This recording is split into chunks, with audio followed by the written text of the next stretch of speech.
Welcome to day 6. This is professor Vinod Kumar. ఈరోజు స్థానిక సంస్థల ఎన్నికలు ఇవాళ మరింత ఆలస్యం కావడానికి కారణం కాంగ్రెస్, బీజేపీ, బీఆర్ఎస్. సో మూడు పార్టీలు కూడా ఇవాళ ఆడుతున్న ఈ రాజకీయ చదరంగంలో పావులు బీసీలు. పావులైన బీసీలు ఇప్పటికీ కూడా మేలుకోకపోతే ఇక వాళ్ళని ఆ దేవుడు కూడా కాపాడలేడు. ఎందుకు అంటున్న ఈ మాట అంటే, ఒకవైపు కార్పొరేషన్లో మీకు పదవులు ఇవ్వలేదు కాంగ్రెస్, మరొక వైపు మంత్రి పదవులలో మీకు ఇవ్వలేదు, మరొక వైపు ఎంపీలో ఇవ్వలేదు, ఎమ్మెల్యే ఇవ్వలేదు, కనీసం చివరికి advocate general, additional advocate general ఇచ్చిందంటే ఇవ్వలేదు, కనీసం లీగల్ సెక్రటరీ ఇచ్చిందంటే ఇవ్వలేదు, రేపు డీజీపీ ఇస్తారంటే అది కూడా ఇవ్వరు. మీకు ఏమి ఇస్తారా కాంగ్రెస్? 42% మాట ఇవ్వలేదు. కనీసం మరి పార్టీ పరంగానే ఇస్తాము అని చెప్పి అన్నారు, మరి దానికి కూడా ఇవాళ సిద్ధంగా లేరు, ఎన్నికలకు పోతలేరు. మరింత దాన్ని ఆలస్యం చేసి అది బీజేపీ అడ్డుకున్నదని ఒక డ్రామా, మరొక డ్రామా ఏమైతే, ఎందుకంటే ఖచ్చితంగా రేపు గవర్నమెంట్ పడిపోయినా పడిపోవచ్చు. ఎందుకంటే రేపు కేంద్రంలో ఈ గవర్నమెంట్ రాబోతుంది, అంటే ఈ మొత్తం బీజేపీ డిజాల్వ్ చేస్తే పరిస్థితి కూడా ఉన్నది.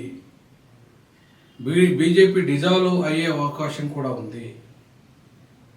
సో బీజేపీ రేపు కేంద్రంలో డిజాల్వ్ చేస్తే ఇప్పుడు ఈ ఎన్నికలు కూడా మళ్ళీ ఈవెన్ దేశవ్యాప్తంగా ఎన్నికలు జరిగే అవకాశం ఉంటుంది. అట్లాగే తెలంగాణలో కూడా సంక్షోభం వచ్చే అవకాశం ఉంది. ఎమ్మెల్యేలు ఇవాళ కొంతమంది బీజేపీలోకి పోయే అవకాశం ఉంది. సో కాబట్టి మొత్తంగా దేశంలో ఈ సెప్టెంబర్లో సంక్షోభం రాబోతున్నది, కేంద్రం డిజాల్వ్ కాబోతున్నది. ఇది నాకు చాలా విశ్వసనీయ వర్గాల ద్వారా తెలిసిన విషయం. ఏంటంటే సెప్టెంబర్ 17 తర్వాత కుప్పగూలనున్న దేశ రాజకీయాల్లో పెను మార్పులు వచ్చే అవకాశం ఉంది. సో దేశ రాజకీయాల్లో పెను మార్పులు వస్తాయి. ఆయన మోడీ గారు తప్పుకుంటారు, లేదా తప్పుకోకున్నా కూడా మోడీ గారు ఇవాళ జమిలీ ఎన్నికల వైపు కేంద్ర ప్రభుత్వాన్ని డిజాల్వ్ చేసి వెళ్ళడానికి కూడా స్కోప్ ఉంది. ఎందుకంటే రోజుకు ఓట్ చోరీ నినాదం విపరీతంగా ప్రజల్లోకి వెళ్తున్న క్రమంలో గ్రాఫ్ రాహుల్ గాంధీది పెరుగుతున్నది. రాహుల్ గాంధీ గ్రాఫ్ పెరుగుతున్న క్రమంలో ఇవాళ రానున్న రోజుల్లో పూర్తి స్థాయిలో కంప్లీట్గా సెప్టెంబర్లో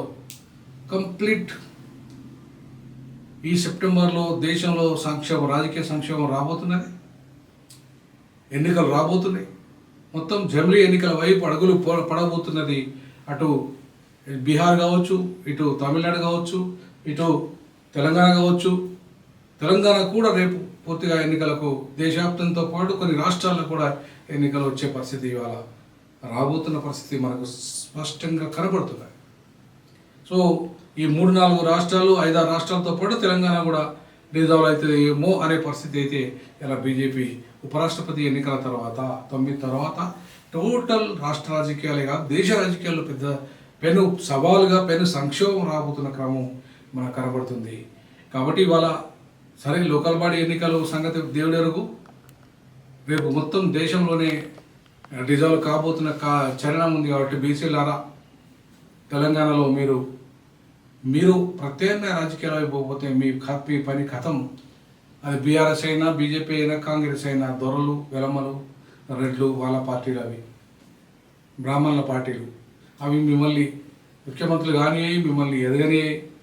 సో కాబట్టి మీకంటూ ఒక ప్రత్యేకంగా అక్కడ డిఎంకే లాగాను, ఇక్కడ తేజస్వి లాగాను, లాలు లాగా, అలాగే సమాజ్వాదీ పార్టీ లాగా, అటు ములాయం కొడుకు, ఈ రకంగా వాళ్ళ సొంత పార్టీలు ఉన్నాయి కూడా వాళ్ళ ముఖ్యమంత్రి కాగలిగినారు. మీకు సొంత పార్టీలు లేవు కాబట్టి మీరు కాలేరు. మీరు సొంత పార్టీని, ఒక శక్తివంతమైన పార్టీని క్రియేట్ చేసుకునేంత వరకు మీ బతుకులు బస్ స్టాండే. సో కాబట్టి ఇవాళ చాలా స్పష్టంగా మేము రానున్న రోజుల్లో ఆర్పీఐ కీలక భూమిక పోషించబోతుంది దేశవ్యాప్తంగా. మేము రాష్ట్రంలో కూడా కీలక భూమిక పోషించబోతున్నాము. కాబట్టి రాష్ట్ర రాజకీయాలు, దళిత రాజకీయాలు అన్నీ కూడా ఇవాళ పూర్తిగా ఒకటిగా రావాల్సిన అవసరం ఉంది. దొంగల్ని తరిమేయాల్సిన అవసరం ఉంది. రేపు రానున్న ఎన్నికల్లో దళితులు చాలా కీలకంగా మారే రోజు రాబోతున్నది తెలంగాణలో అని చెప్పి సందర్భంగా తెలియజేస్తూ, దేశంలో ఈ ఆగస్టు, సెప్టెంబర్ తర్వాత పూర్తిగా దేశంలో కేంద్ర ప్రభుత్వం రద్దు కానుందా? ఖచ్చితంగా రద్దు అవుతుంది అనేది D6 డిజాకు ఆర్పీఐ భావిస్తుంది. మీరు కూడా ఈ విషయంలో మీ యొక్క కామెంట్స్ తెలియజేయండి.